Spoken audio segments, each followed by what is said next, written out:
రాష్ట్ర ప్రభుత్వం vote on account budget పై ఆర్డినెన్సీ జారీ చేసింది. మంత్రుల నుంచి ఆన్లైన్లో ఆర్డినెన్స్ కు ఆమోదం తీసుకుంది. అనంతరం గవర్నర్ ఆమోదం కోసం పంపింది. 4 నెలల కాలానికి ఓటాన్ అకౌంట్ బడ్జెట్ ఆర్డినెన్స్ కు ప్రభుత్వం ఆమోదం తీసుకుంది. గత ప్రభుత్వం పెట్టిన ఓటాన్ అకౌంట్ బడ్జెట్ పరిమితి నేటితో ముగియనుంది. ఈ నేపథ్యంలో 4 నెలల కాలానికి ఓటాన్ అకౌంట్ బడ్జెట్ ఆర్డినెన్స్కు ప్రభుత్వం ఆమోదం తీసుకుంది. సుమారు 1.30 లక్షల కోట్లతో ఓటాన్ అకౌంట్ బడ్జెట్ ఆర్డినెన్స్ ఇచ్చింది. 40 విభాగాలకు చెందిన డిమాండ్లు, గ్రాంట్లకు ఆమోదం లభించేలా ఓటాన్ అకౌంట్ బడ్జెట్ రూపొందించింది. అన్నా క్యాంటీన్ల నిర్మాణం, రహదారుల మరమ్మతులు సహా కొన్ని అత్యవసర విభాగాలకు బడ్జెట్ కేటాయింపులు చేసింది. రోడ్ల మరమ్మతులకు 1100 కోట్ల మేర ఖర్చవుతుందని అధికారులు అంచనా వేశారు. ఆగస్టు 15 నుంచి అన్నా క్యాంటీన్లను ప్రారంభించేందుకు ప్రభుత్వం సిద్ధమవుతోంది. కొన్ని కీలకమైన కేంద్ర పథకాలకు మ్యాచింగ్ గ్రాంట్కు నిధులు కేటాయించినట్లు సమాచారం. రాష్ట్ర చరిత్రలో ఒకే ఏడాదిలో 2 సార్లు ఓటాన్ అకౌంట్ బడ్జెట్ పెట్టడం ఇదే తొలిసారి. ఆర్థిక పరిస్థితిపై స్పష్టత వచ్చేందుకు మరో 2 నెలల సమయం పడుతుందని ప్రభుత్వం భావిస్తోంది. 2024 సెప్టెంబర్లో పూర్తిస్థాయి బడ్జెట్ ప్రవేశపెట్టే అవకాశం ఉంది. సిబిఐ దర్యాప్తుకు అప్పగించమని జీవో ఇచ్చిన సుగాలి ప్రీతి కేసు దర్యాప్తు ముందుకు తీసుకువెళ్లకపోవడంపై ప్రీతి తల్లి డిప్యూటీ సీఎం పవన్ కళ్యాణ్ కు ఫిర్యాదు చేశారు. తమ బిడ్డకు జరిగిన అన్యాయం మరే ఆడబిడ్డకు జరగకుండా చూడాలని కోరారు. సిబిఐ దర్యాప్తు ప్రారంభించేలా చర్యలు తీసుకోవాలని ఎన్నోసార్లు విజ్ఞప్తి చేసినా స్పందనలే రాలేదన్నారు. ఈ కేసు విషయంలో తమకు న్యాయం చేయాలని కోరారు.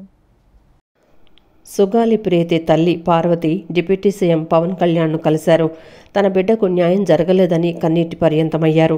గత ప్రభుత్వం ఈ కేసును ఒక్క అడుగు కూడా ముందుకు తీసుకువెళ్లలేదని ఆవేదన వ్యక్తం చేశారు. తన కూతురు సుగాలి ప్రీతిపై అఘాయిత్యానికి పాల్పడి హత్య చేసిన కేసును సిబిఐకి అప్పగిస్తూ గత ప్రభుత్వం జీవో ఇచ్చింది. అయితే సిబిఐ వరకు కేసు వెళ్లలేదని సుగాలి ప్రీతి తల్లి పార్వతి కన్నీటి పర్యంతమవుతూ రాష్ట్ర ఉప ముఖ్యమంత్రి పవన్ కళ్యాణ్కు వినతిపత్రం అందించారు. మంగళగిరిలో తన కుటుంబంతో పాటు పవన్ కళ్యాణ్ను కలిసి వినతిపత్రం ఇచ్చి ఆవేదన వ్యక్తం చేశారు. తమ బిడ్డకు జరిగిన అన్యాయం మరే ఆడబిడ్డకు జరగకుండా చూడాలని సుగాలి ప్రీతి తల్లి పార్వతి కోరారు. సిబిఐ దర్యాప్తు ప్రారంభించేలా చర్యలు తీసుకోవాలని ఎన్నోసార్లు విజ్ఞప్తి చేసినా స్పందన రాలేదన్నారు. ఈ కేసు విషయంలో తమకు న్యాయం చేయాలని కోరారు. దీనిపై ఉప ముఖ్యమంత్రి పవన్ కళ్యాణ్ స్పందిస్తూ సుగాలి ప్రీతి కేసు విషయంలో ఆమె తల్లి పార్వతి పోరాడుతూనే ఉన్నారన్నారు. ఈ విషయంపై పోలీసు అధికారులతో మాట్లాడతానని హామీ ఇచ్చారు. ఇంద్రకీలాద్రిపై కనకదుర్గమ్మకు ఆషాఢమాసం సందర్భంగా పలు ప్రాంతాల నుంచి భక్త బృందాలు సారె సమర్పించుకుంటున్నారు. పలు రకాల తీపి పదార్థాలు, వస్త్రాలు, పండ్లు, పూలు, గాజులు, సుగంధ పరిమళ ద్రవ్యాలతో సమర్పించుకుంటున్నారు. ఆయురారోగ్యాలు, క్షేమ సౌఖ్యాలు కలగాలని అమ్మవారికి సారెలు సమర్పిస్తున్నారు. ఇంద్రకీలాద్రిపై జరుగుతున్న ఆషాఢ మాసోత్సవాలు తుది దశకు చేరుకున్నాయి. ఈ నెల 6న ప్రారంభమైన ఆషాఢ మాసోత్సవాలు ఆగస్టు 4వ తేదీతో ముగియనున్నాయి. ఉత్సవాల ముగింపు దశకు చేరుకోవడంతో ఇతర ప్రాంతాల నుంచి పెద్ద సంఖ్యలో భక్తులు, భక్త బృందాలు ఇంద్రకీలాద్రికి తరలివచ్చి అమ్మవారికి సారె సమర్పిస్తున్నాయి. జగన్మాతను తమ ఇంటి ఆడపడుచుగా భావించి మంగళ వాయిద్యాల నడుమ ఆషాఢ సారె సమర్పిస్తున్నారు. చీర, పసుపు, కుంకుమ, గాజులు, పండ్లు, పిండి వంటలు సమర్పిస్తున్నారు. ఇంద్రకీలాద్రిపై కొలువై ఉన్న దుర్గమ్మకు పలు ద్వారకా తిరుమల దేవస్థానంతో పాటు భక్త బృందాలు, మహిళా బృందాలు ఆషాఢ సారెను సమర్పించాయి. తెలుగు రాష్ట్రాల నుంచే కాకుండా ఇతర రాష్ట్రాల నుంచి భక్తులు భారీ ఎత్తున తరలివస్తున్నారు. కుటుంబ సమేతంగా బృందాలుగా తరలివస్తున్న భక్తులతో ఆలయ ప్రాంగణం కిటకిటలాడుతోంది. అన్ని క్యూలైన్లలోనూ భక్తులు బారులు తీరుతున్నారు. ఆలయానికి పెద్ద ఎత్తున తరలివస్తున్న భక్తులతో ఇంద్రకీలాద్రి పరిసర ప్రాంతాలు రద్దీగా మారాయి. అమ్మవారిని తమ ఇంటి ఆడపడుచుగా భావించి పవిత్ర సారె సమర్పించి భక్తి శ్రద్ధలతో కొలుచుకుంటున్నామని భక్తులు చెప్తున్నారు. అమ్మవారికి పవిత్ర సారె సమర్పించేందుకు పెద్ద సంఖ్యలో విచ్చేస్తున్న భక్తుల రద్దీ దృష్ట్యా భక్తులకు ఎటువంటి అసౌకర్యం కలగకుండా ఆలయ అధికారులు ఏర్పాట్లు చేస్తున్నారు. రాజధాని నిర్మాణం చెల్లని చెక్కు చేయాలని తల్లి కాంగ్రెస్ చూస్తే జరిగే పురోగతిని పిల్ల కాంగ్రెస్ అధోగతి పట్టించిందని బీజేపీ అధికార ప్రతినిధి లంకా దినకర్ విమర్శించారు. రాష్ట్రానికి విభజన అనంతరం రెవెన్యూ లోటు ఉంటుందని తెలిసినా, మౌలిక సదుపాయాల కల్పనకు నిధులు అవసరమని తెలిసినా కనీస నగదు నిల్వను ఏపీకి ఉంచకుండా వచ్చే ప్రభుత్వం మీద అనిశ్చితిని తోశారని అన్నారు. 2024-25 బడ్జెట్లో కేంద్రం రాజధానికి నిధులు ఇచ్చి న్యాయం చేస్తుందని వెల్లడించారు. విజయవాడ సూర్యారావుపేటలోని బీజేపీ రాష్ట్ర కార్యాలయంలో ఆ పార్టీ ముఖ్య అధికార ప్రతినిధి లంకా దినకర్ విలేకరుల సమావేశం నిర్వహించారు. సమావేశంలో ఆయన మాట్లాడుతూ ఆంధ్రప్రదేశ్ పునర్విభజన చట్టాన్ని చెల్లని చెక్కులాగా కాంగ్రెస్ పార్టీ తయారు చేస్తే ఆ తప్పును బీజేపీ సవరించి నిధులిస్తుందన్నారు. తల్లి కాంగ్రెస్ చక్రవ్యూహ కబంధ హస్తాలలో రాష్ట్రం నలిగింది. పిల్ల కాంగ్రెస్ చక్రబంధనంతో రాష్ట్రం రెక్కలు విరిగాయని ఎద్దేవా చేశారు. కాంగ్రెస్ పార్టీ అశాస్త్రీయంగా రాష్ట్ర విభజన చేయటమే కాకుండా ఏపీ పునర్విభజన చట్టాన్ని అస్తవ్యస్తంగా తయారు వెనుక జయరాం రమేష్, చిదంబరం ఉన్నారని ఆరోపించారు. పోలవరాన్ని చలన చెక్కు చేద్దామని కాంగ్రెస్ భావిస్తే 7 మండలాలు ఏపీలో కలిపి ఇప్పటి వరకు 15,000 కోట్ల రూపాయలు నిధులిచ్చి పోలవరం పూర్తి చేసే బాధ్యత కేంద్రానిదని బడ్జెట్ 2024-25లో కేంద్ర ఆర్థిక మంత్రి చెప్పారని అన్నారు. విభజన అనంతరం రాష్ట్ర రాజధాని ఇంత గందరగోళం కావడానికి కారణం ఏపీ పునర్విభజన చట్టం సెక్షన్ 5(6)(94లో స్పష్టంగా రాజధాని నిర్మాణం కోసం సహాయంలో కేంద్ర ప్రభుత్వ పాత్ర పరిమితం చేశారని, కంటితుడుపు కమిటీ తప్ప స్పష్టంగా రాష్ట్రానికి ఏమివ్వాలో తెలపకుండా బ్లాక్ చెక్ ఇచ్చారని అన్నారు. ప్రధాని నరేంద్ర మోడీ నేతృత్వంలోని కేంద్ర ప్రభుత్వం రాజధాని నిర్మాణానికి 2,500 కోట్ల నిధులతో పాటు అవసరమైన మౌలిక సదుపాయాలు, outer ring road, smart city కోసం 3,000 కోట్ల నిధులు, భూములిచ్చిన రైతులకు క్యాపిటల్ గెయిన్స్ నుండి మినహాయింపు విలువ 25,000 కోట్లు పైమాటే, అమరావతి రైల్ లైన్ కోసం 2,500 కోట్లు ప్రకటన, దాదాపు 50 కేంద్ర ప్రభుత్వ రంగ సంస్థలు నిర్మించడానికి అడుగులు వేసిందన్నారు. 2024-25 బడ్జెట్లో కేంద్ర ప్రభుత్వ సహకారంతో రాజధాని నిర్మాణం కోసం 15,000 కోట్ల రూపాయలు మల్టీ ఏజెన్సీల ద్వారా అందిస్తామన్న ప్రభావం విలువ 50 నుండి 60,000 కోట్ల వరకు ఉండే అవకాశం ఉందన్నారు. కాంగ్రెస్ పార్టీ ఏదైతే అశాస్త్రీయంగా రాష్ట్ర విభజన చేయటమే కాకుండా ఏపీ పునర్విభజన చట్టాన్ని అస్తవ్యస్తంగా తయారు చేయటం వెనక జయరాం రమేష్ మరియు చిదంబరం గార్ల పాత్ర ఎప్పటికీ కూడా ఆంధ్రప్రదేశ్ ప్రజలు మరిచిపోరు. ఇప్పుడు ఒకసారి గమనించినట్టయితే పోలవరాన్ని తీసుకుందాం. సెక్షన్ 90 ఏపీ రీఆర్గనైజేషన్ యాక్ట్ పునర్విభజన చట్టంలో పొందుపరచడం జరిగింది.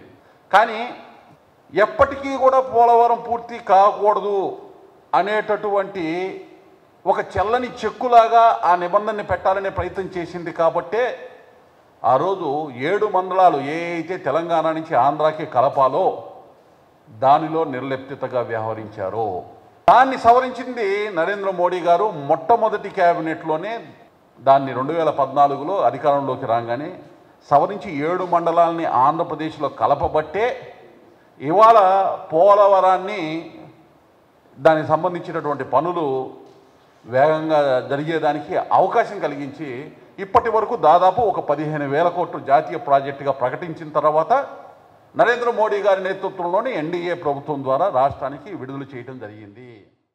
రైతులకు, ప్రజలకు మేలు చేసే భూముల రీసర్వే, ల్యాండ్ టైటిలింగ్ చట్టంపై చంద్రబాబు చేసింది దుష్ప్రచారమేనన్న విషయం తేలిపోయిందని వైఎస్ఆర్సీపీ నేత, మాజీ మంత్రి అంబటి రాంబాబు చెప్పారు. భూముల రీసర్వే రద్దు చేస్తామన్న బాబు ఇప్పుడు వెనక్కి తగ్గడమే ఇందుకు నిదర్శనమని తెలిపారు. చంద్రబాబు అబద్ధంతోనే రాజమేలుతాడన్నది నగ్న సత్యమని, అది గిన్నిస్ రికార్డులోకి ఎక్కించే అంశమని చెప్పారు. ఎన్నికల్లో గొప్పగా ప్రకటించిన సూపర్ 6 హామీలను అమలు చేయలేక శ్వేతపత్రాల పేరుతో తమ ప్రభుత్వంపై నిందలు మోపుతూ కాలయాపన చేస్తున్నారని ఆక్షేపించారు. తాడేపల్లిలోని వైఎస్ఆర్సీపీ కేంద్ర కార్యాలయంలో మాజీ మంత్రి అంబటి రాంబాబు మీడియాతో మాట్లాడారు. ల్యాండ్ టైటిలింగ్ యాక్టు, భూ సర్వేపై బాబుకు కనీస అవగాహన లేదన్న విషయం అర్థమవుతోందని అన్నారు. రైతులకు ఎంతో మేలు చేసే ల్యాండ్ టైటిలింగ్ యాక్ట్ ఇంకా ప్రయోగ దశలోనే ఉన్నప్పటికీ దాన్ని రద్దు చేశారని చెప్పారు. ల్యాండ్ టైటిలింగ్ చట్టంపైన చంద్రబాబు వెనక్కి తగ్గే అవకాశం ఉందని అన్నారు. భూ సర్వే, ల్యాండ్ టైటిలింగ్ చట్టం విషయంలో వైఎస్ జగన్ చేసింది కరెక్టేనన్న విషయం ఇప్పుడు అందరికీ అర్థమవుతుందని చెప్పారు. సూపర్ 6 అమలు చేయాలంటే భయమేస్తోందని సీఎం చంద్రబాబు అసెంబ్లీలో చెప్పడం ఆయన మోసకారితనాన్ని నిరూపిస్తోందన్నారు. కేంద్రం రాష్ట్ర రాజధానికి 15,000 కోట్ల రుణం ఇప్పిస్తామని చెబితే దానిపైన గొప్పలు చెప్పుకుంటున్నారని ఎద్దేవా చేశారు. ఇవన్నీ చూసిన ప్రజలు బాబుకు ఎందుకు ఓటు వేశామా అని పశ్చాత్తాపం పడుతున్నారని తెలిపారు. వైఎస్ఆర్సీపీలో నంబర్ 2 అంటూ ఎవరు ఉండరని, తమ ఏకైక నాయకుడు జగనేనని స్పష్టం చేశారు. ఆయన ఎవరికి ఏ పని అప్పచెపితే వారు ఆ పని చేస్తారన్నారు. తమ పార్టీపై ఎన్ని కుట్రలు చేసినా అన్నింటినీ ఛేదించుకొని ముందుకు వచ్చే శక్తి సామర్థ్యాలు జగన్కి ఉన్నాయని చెప్పారు. ఈ భూముల రీసర్వే సరే, ల్యాండ్ టైటిలింగ్ యాక్ట్ దాని పక్కన పెడదాం. ఆ ల్యాండ్ టైటిలింగ్ యాక్ట్ చాలా గందరగోళమైంది, దుర్మార్గమైంది, దాన్ని రద్దు చేస్తామన్నారు, రద్దు చేశారు. భూముల రీసర్వే, ఈ రీసర్వేలు కూడా భయంకరమైనవి, అన్యాయమైనవి. ఈ సర్వే వల్ల రైతాంగం తీవ్రంగా నష్టపోతున్నారు. మేము అధికారంలోకి రావడమే ఆలస్యం, ఈ రీసర్వే కూడా తీసేస్తామని చెప్పేసి ఎన్నికల్లో అనేక ప్రగల్భాలు పలికారు. వాస్తవానికి అవన్నీ కూడా వేసి చూపించాలి. కొద్దిగా ఇది క్లారిటీ లేకపోవటం వల్ల చంద్రబాబు నాయుడు గారు ఏ సందర్భంలో ఏమన్నాడు, జగన్మోహన్ రెడ్డి గారి గురించి, ఈ రీసర్వేల గురించి, ఈ రీసర్వే ఎంత ప్రమాదకరమైంది, మోసపూరితమైంది, ఈ రీసర్వే చేయటం వల్ల రైతులు నష్టపోతారు, జగన్మోహన్ రెడ్డి గారు కావాలని రైతుల్ని నష్టం చేయడం కోసం ఈ రీసర్వేలు పెట్టాడు అనేటువంటి మాట మాట్లాడారు. గతంలో వైఎస్ఆర్ కాంగ్రెస్ పార్టీ అధికారంలోకి వచ్చిన తరువాత అన్ని వర్గాల ప్రజలను తీవ్ర ఇబ్బందులకు గురిచేశారని విజయవాడ తూర్పు నియోజకవర్గం ఎమ్మెల్యే గద్దె రామ్మోహన్ ఆగ్రహం వ్యక్తం చేశారు. ఇప్పుడు అధికారంలోకి వచ్చిన ప్రజాప్రభుత్వం అన్ని వర్గాలకు అండగా ఉంటుందని హామీ ఇచ్చారు. విజయవాడ తూర్పు నియోజకవర్గంలోని 5వ డివిజన్ క్రీస్తురాజపురం సుందరమ్మ వీధిలో కొండ ప్రాంతం వాసుల మంచినీటి సమస్యలపై స్థానిక శాసనసభ్యులు గద్దె రామ్మోహన్ పర్యటించారు. ఈ సందర్భంగా ఆయన మాట్లాడుతూ గతంలో అధికారంలో ఉన్న వైఎస్ఆర్ కాంగ్రెస్ పార్టీ ఈ ప్రాంతానికి నిధులను వినియోగించకుండా ప్రజలను తీవ్ర ఇబ్బందులకు గురిచేసిందని మండిపడ్డారు. గతంలో ఈ ప్రాంతానికి నారా చంద్రబాబు నాయుడు ముఖ్యమంత్రిగా ఉన్నప్పుడు 7 కోట్ల రూపాయల నిధులు రోడ్లు వేయడానికి మంజూరు చేశారని, తర్వాత అధికారంలోకి వచ్చిన వైఎస్ఆర్ కాంగ్రెస్ పార్టీ నాయకులు ఆ ధనాన్ని దుర్వినియోగం చేశారని ఆరోపించారు. ఈ ప్రాంతంలో ఉన్న మరొక సమస్య మంచినీటి సమస్య అని చెప్పారు. నిరంతరం ప్రజలకు నీరు అందేలా నీటి సదుపాయం ఏర్పాటు చేస్తామని, రోజులో 24 గంటలు మంచినీరు అందించడానికి ప్రణాళిక చేస్తున్నామని చెప్పారు. కూటమి ప్రభుత్వంలో అన్ని వర్గాల ప్రజలకు అండగా ఉంటామని ఈ సందర్భంగా ఆయన వెల్లడించారు. ఈ సబ్ ప్లాన్ అనేది ప్రత్యేకంగా చట్టం చేశారు.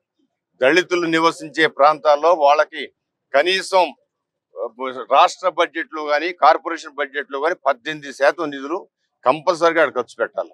అంటే 1 కోటి రూపాయలు ఉంటే 1 కోటి రూపాయలు 100 కోట్లు ఉంటే 18 కోట్లు ఎస్సీ నివాసం ఉన్న ప్రాంతంలోనే ఖర్చు పెట్టాలి. అప్పుడు మేము వర్కులు ఎత్తుకునేవాళ్ళం, ఎక్కడ ఉండే అలాంటి పరిస్థితి నుంచి వాళ్ళ ఎస్సీ సబ్ ప్లాన్ పోవటం వల్ల ప్రతి ఒక్క దళితులు కూడా నష్టపోయారు. అందువల్ల మరలా దాన్ని రివైవ్ చేస్తానని కూడా ముఖ్యమంత్రి గారు చెబుతా ఉన్నారు. తొందరలో రివైవ్ చేస్తే ఆ నిధుల నిండా తీసుకుని మన కొండ ప్రాంతం అంతా కూడా 24 గంటలు నీళ్ళు ఇచ్చే పరిస్థితి కల్పించాలని మాకు ఉద్దేశం. ఆ ఉద్దేశం ఖచ్చితంగా నారా చంద్రబాబు నాయుడు గారి నాయకత్వంలో మాత్రమే అది నెరవేరుతుందని ప్రగాఢమైన ఆశతో మేమున్నాం. తప్పకుండా వాటిని సాధించి తీరుతామని కూడా. ఈ చంద్రబాబు గారి ప్రభుత్వంలో, ఎన్డీఏ కూటమి ప్రభుత్వంలో ప్రతినిత్యం అలా ఎన్నికలైన దగ్గర నుండి, ప్రభుత్వం కొలువు తీరు దగ్గర నుండి ప్రతిరోజు కూడా ఈ డివిజన్లు కానీ అన్ని డివిజన్లో కూడా పర్యటిస్తూ మరి ముఖ్యంగా ఈ 5వ డివిజన్ మీద ప్రత్యేకమైన శ్రద్ధ పెట్టి గౌరవ శాసనసభ్యులు శ్రీ గద్దె రామ్మోహన్ గారికి ఇక్కడికి విచ్చేసి ఈ సమస్యలన్నింటి కూడా అధికారులకు దిశానిర్దేశం చేసి ఈ సమస్యలను పరిష్కారం చేయడానికి పరిష్కార మార్గం చూపించినందుకు 5వ డివిజన్ తెలుగుదేశం పార్టీ తరఫున ప్రత్యేకమైన కృతజ్ఞతలు తెలియజేస్తున్నాం. కృష్ణలంకలో అడ్డదిడ్డంగా తవ్వేసిన రోడ్లను సక్రమంగా నిర్మించాలని సిపిఎం నేత డి కాశీనాథ్ డిమాండ్ చేశారు. నగరపాలక సంస్థ స్థానికుల ఇబ్బందులను పట్టించుకోకుండా వారికి నచ్చిన పద్ధతిలో పనులు చేసుకోవటం సరైన పద్ధతి కాదన్నారు. కృష్ణలంకలోని సమస్యలను నగరపాలక సంస్థ అధికారులు వెంటనే పరిష్కరించకపోతే కృష్ణలంక నివాసితులతో కార్పొరేషన్ ఎదుట నిరసన కార్యక్రమం చేపడతానని కాశీనాథ్ హెచ్చరించారు. కృష్ణలంక 21వ డివిజన్ ఐడియల్ పబ్లిక్ స్కూల్ సెంటర్లో తవ్వేసిన రోడ్లను సక్రమంగా నిర్మించాలని డిమాండ్ చేస్తూ సిపిఎం ఆధ్వర్యంలో నిరసన కార్యక్రమాన్ని చేపట్టారు. ఈ సందర్భంగా ఆ పార్టీ నేత కాశీనాథ్ మాట్లాడుతూ కృష్ణలంకలో పలు రోడ్లను నగరపాలక సంస్థ అధికారులు వివిధ కారణాలు చూపిస్తూ అడ్డదిడ్డంగా రోడ్లను తవ్వటంతో స్థానికులు, వాహనదారులు పలు ఇబ్బందులు పడుతున్నారన్నారు. తవ్వేసిన రోడ్లపై రాకపోకలు సాగించేవారు, ప్రత్యేకంగా ద్విచక్ర వాహనదారులు పలువురు గాయపడ్డారన్నారు. సాక్షాత్తు స్థానిక డివిజన్ ప్రజాప్రతినిధి సోదరుడు సైతం రోడ్డు ప్రమాదానికి గురైనట్లు కాశీనాథ్ పేర్కొన్నారు. తవ్వేసిన రోడ్లను వెంటనే నగరపాలక సంస్థ అధికారులు సక్రమంగా పూర్తి చేయాలన్నారు. కల్పనా ప్రిన్స్ రోడ్లో ఇంటికొక డ్రైనేజీ కనెక్షన్ ఇవ్వడంతో మ్యాన్ హోల్ పైకి రావడంతో వాహనదారులు రాకపోకలు సాగించడానికి పలు ఇబ్బందులు పడుతున్నారన్నారు. డ్రైనేజీ కనెక్షన్ ఉంటే కొత్త కనెక్షన్లు ఎందుకు తీసుకోవాలని కాశీనాథ్ ప్రశ్నించారు. సక్రమంగా ఉన్న రోడ్లను నగరపాలక సంస్థ ఎందుకు అడ్డదిడ్డంగా తవ్వేశారని ఆయన ప్రశ్నించారు. నగరపాలక సంస్థ వారి స్వార్థం కోసం చేసిన పనుల కారణంగా స్థానికులు ఇబ్బందులు పడుతున్నారన్నారు. అధికారులు చేసిన నిర్వాహకం వల్ల నేడు డివిజన్ ప్రజలు పలు కష్టాలు పడుతున్నారన్నారు. కృష్ణలంకలోని సమస్యలను నగరపాలక సంస్థ అధికారులు వెంటనే పరిష్కరించకపోతే కృష్ణలంక నివాసితులతో కార్పొరేషన్ ఎదుట నిరసన కార్యక్రమం చేపడతానని కాశీనాథ్ హెచ్చరించారు. బళ్ళు నడిపేటువంటి వాహన తోదకులు కానీ పాదచారులు కానీ నానా అగచాట్లకు గురవ్వాల్సినటువంటి పరిస్థితి వస్తూ ఉంది. అందుకని తక్షణం గంగాడమ్మ గుడి దగ్గర నుంచి సంపు దాకా మన కృష్ణలంక హై స్కూల్ సంపు దాకా ఈ హై స్కూల్ రోడ్డును తవ్వేశారు. 23 డివిజన్లో ఉండగా అప్పటి కార్పొరేటర్గా నేనున్నటువంటి సమయంలో 22 లక్షలకి దీన్ని ఎస్టిమేట్ చేయించి డబల్ రోడ్డుగా ఏపించినటువంటి ఫలితంగా చొక్క నీరు కూడా నిలవనటువంటి పరిస్థితి ఏర్పడింది. కానీ మళ్ళీ తిరిగి తవ్వి దీన్ని ఏ అవసరం వచ్చిందని చెప్పనేటువంటిది మేము అడుగుతూ ఉన్నాం. రెండోది కల్పనా పిన్స్ రోడ్డుకి సంబంధించి 10 లక్షల రూపాయల వ్యయంతో నిర్మించినటువంటి నిర్మాణం చేసినటువంటి కల్పనా పిన్స్ రోడ్డు, అదే కాదు లాల్ బహదూర్ శాస్త్రి వీధి కూడా, అదే కాదు బీచ్ రోడ్డు కూడా ఎందుకు ఈ రకమైనటువంటి పద్ధతుల్లో చేస్తూ ఉన్నారని చెప్పారంటే మ్యాన్ హోల్స్ దగ్గర ఓవర్ఫ్లోస్ అవుతూ ఉన్నాయని. మ్యాన్ హోల్ ఓవర్ఫ్లో అయితే ఎయిర్టెక్ మిషన్ పెట్టి తీసుకొచ్చి తింటారా? శ్రీశైలం జలాశయానికి వరద ప్రవాహం భారీగా కొనసాగుతుంది. జలాశయం 10 గేట్లను 10 అడుగుల మేర ఎత్తి దిగువకు నీటిని విడుదల చేస్తున్నారు. శ్రీశైలం ప్రాజెక్ట్ ఇన్ఫ్లో 3,37,891 క్యూసెక్కులు కాగా అవుట్ఫ్లో 3,33,066 క్యూసెక్లకు చేరుకుంది. శ్రీశైలం ప్రాజెక్ట్ పూర్తిస్థాయి నీటి మట్టం 885 అడుగులు కాగా ప్రస్తుత నీటి మట్టం 885 అడుగులకు చేరుకుంది. ఒకవైపు విద్యుత్ అలంకరణ, మరోవైపు నీటి విడుదల ఈ అందాలను తిలకించేందుకు పెద్ద ఎత్తున పర్యాటకులు తరలివస్తున్నారు. ఎగువ నుంచి శ్రీశైల జలాశయానికి వరద ప్రవాహం భారీగా పెరుగుతోంది. దీంతో అధికారులు 7 క్రస్ట్ గేట్లను 10 అడుగుల మేర ఎత్తి సాగర్కు నీటిని విడుదల చేస్తున్నారు. జూరాల ప్రాజెక్టు నుంచి విద్యుత్ ఉత్పత్తి నుంచి 19,653 క్యూసెక్కులు, క్రస్ట్ గేట్ల ద్వారా 2,61,543 క్యూసెక్కుల నీరు విడుదలవుతోంది. ఈ క్రమంలోనే శ్రీశైలం జలాశయానికి త్రివర్ణ పతాకం రంగులతో విద్యుత్ అలంకరణ చేశారు. ఒకవైపు విద్యుత్ అలంకరణ, మరోవైపు నీటి విడుదల ఈ అందాలను తిలకించేందుకు పెద్ద ఎత్తున పర్యాటకులు తరలివస్తున్నారు. డ్యామ్ గేట్లను త్రివర్ణ పతాకం లైటింగుతో అలంకరించడంతో చూపరులను అమితంగా ఆకట్టుకుంటున్నాయి. జలాశయం 10 గేట్లు 10 అడుగుల మేర ఎత్తి దిగువకు నీటి విడుదల చేశారు. కుడి ఎడమ జల విద్యుత్ కేంద్రాలలో విద్యుత్ ఉత్పత్తి కొనసాగుతోంది. ఇక శ్రీశైలం ప్రాజెక్టులోని నీటిని విడుదల చేస్తూ ఉండటంతో నాగార్జున సాగర్ నీటి మట్టం పెరుగుతోంది.